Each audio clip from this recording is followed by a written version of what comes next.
Hello friends, నా పేరు Jimmy. చూస్తున్నారుగా నేను ఎంత క్యూట్ గా ఉన్నానో. నేను ఒక ఎగిరే ఉడతని. అంటే మా ఫ్యామిలీలో అందరూ పక్షుల్లాగా గాలిలో జూమ్ జూమ్ అని ఎగురుతూ ఉంటారు. కానీ నాకొక చిన్న సీక్రెట్ ఉంది ఫ్రెండ్స్. దగ్గరికి రండి చెప్తాను. నాకు ఎత్తు అంటే చాలా భయం. అని పిలిస్తే చాలు నా కాళ్ళు వణికిపోతాయి. అమ్మో, కిందకు చూస్తేనే కళ్ళు తిరుగుతాయి. అందుకే నేను ఎప్పుడూ ఈ చెట్టు కొమ్మని గట్టిగా వాటేసుకుని కూర్చుంటాను. మొన్న ఒకసారి ట్రై చేద్దామని కాలు తీసి కాలు వేస్తే జారిపోయి కొమ్మ చుట్టూ జిమ్నాస్టిక్స్ చేశాను తెలుసా. అందరూ పడి పడి నవ్వారు. సరే, ఈ రోజు మా అమ్మ నా కోసం ఒక సర్ప్రైజ్ తెచ్చింది. ఇదిగో చూడండి, ఒక బంగారు రంగు గింజాట. అమ్మ దీన్ని నా చేతిలో పెట్టి జాగ్రత్త జిమ్మీ అని చెప్పింది.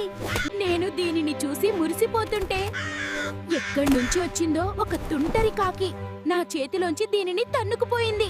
ఏయ్, నా గింజ ఇచ్చేయ్ అని అరిచేలోపే ఆ కాకి నోట్లోంచి ఆ గింజ జారిపోయింది.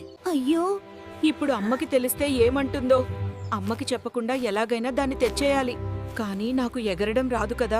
అందుకే చెట్టు బెరడు పట్టుకుని మెల్లగా భయపడుతూ కిందకు దిగాను. మా బాబోయ్, నేల మీదకొస్తే ప్రపంచం ఇంత పెద్దగా ఉందేంటి? ఇక్కడ పుట్టగొడుగులు మా ఇళ్ళంత ఎత్తులో ఉన్నాయి. అదిగో అక్కడ ఏదో రాక్షసుడున్నాడు. అమ్మో, ఓహో, అది నత్తగారా? దానికి భయపడి పరిగెడుతుంటే చిచ్చి. ఈ సాలిడ్ గూడు మొహానికి అంటుకుందేంటి? దీన్ని వదిలించుకునేసరికి నా తల ప్రాణం తోకకొచ్చింది. అంత కష్టపడి వెతికితే నా బంగారు గింజ దొరికింది. కానీ బ్యాడ్ లక్ ఏంటంటే అది దొర్లుకుంటూ వెళ్లి ఆ పక్కనే ఉన్న ఏరులో పడిపోయింది. అది కొట్టుకుపోతుంటే నా గుండె ఆగినంత పనైంది. వెంటనే నేను కూడా ఒక చెక్క ముక్క ఎక్కి దాని వెనకాలే బయలుదేరాను. నీటి ప్రవాహం ఎంత స్పీడ్గా ఉందో తెలుసా? దారిలో కప్పలు నా మీద నుంచి గెంతుతున్నాయి.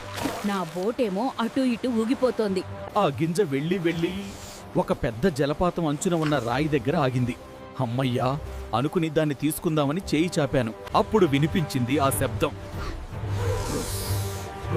తిరిగి చూస్తే ఒక పెద్ద నల్ల త్రాచుపాము. నాకు దారి లేదు. వెనకాలేమో లోతైన లోయ, ముందేమో పాము. నేను అటూ ఇటూ గెంతుతూ దాన్ని తప్పించుకున్నాను, కానీ అది నన్ను ఒక మూలకు నెట్టేసి. ఇక అయిపోయింది. పాము నన్ను తినేస్తుంది అనుకున్నాను. అప్పుడే నాకు మా అమ్మ మాటలు గుర్తొచ్చాయి. జిమ్మీ, జిమ్మీ, నీకు రెక్కలున్నాయి. నిన్ను నువ్వు నమ్ము. అంతే. కళ్ళు గట్టిగా మూసుకున్నాను. భయం వదిలేశాను. గాలిలోకి ఒక్క దూకు దూకాను.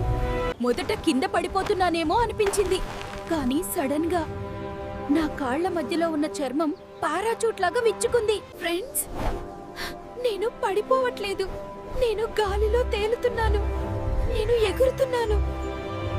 ఆ పాము ఆశ్చర్యంగా చూస్తుండిపోయింది. నేను గాలిలో జూమ్ అని వెళ్తూ జలపాతం అంచున ఉన్న నా బంగారు గింజను ముక్కుతో ట్యాప్ మని గాలిని చీల్చుకుంటూ చెట్ల మధ్యలోంచి పైకి, ఇంకా పైకి దూసుకెళ్లాను. అసలు ఆకాశంలో ఎగురుతుంటే ఎంత బాగుందో తెలుసా? సూర్యుడు అస్తమిస్తున్నాడు. నేను స్టైల్ గా వెళ్లి మా అమ్మ పక్కన ల్యాండ్ అయ్యాను. ఆ గింజను అమ్మ చేతిలో పెట్టాను. అమ్మ నన్ను గట్టిగా హత్తుకుంది. నా భయం పోయింది ఫ్రెండ్స్. ఇప్పుడు ఆకాశమే నా హద్దు. అదండి నా కథ. నచ్చిందా? సరే మరి, నేను మళ్ళీ ఒక రౌండ్ గాలిలో ఎగిరొస్తాను. Bye bye.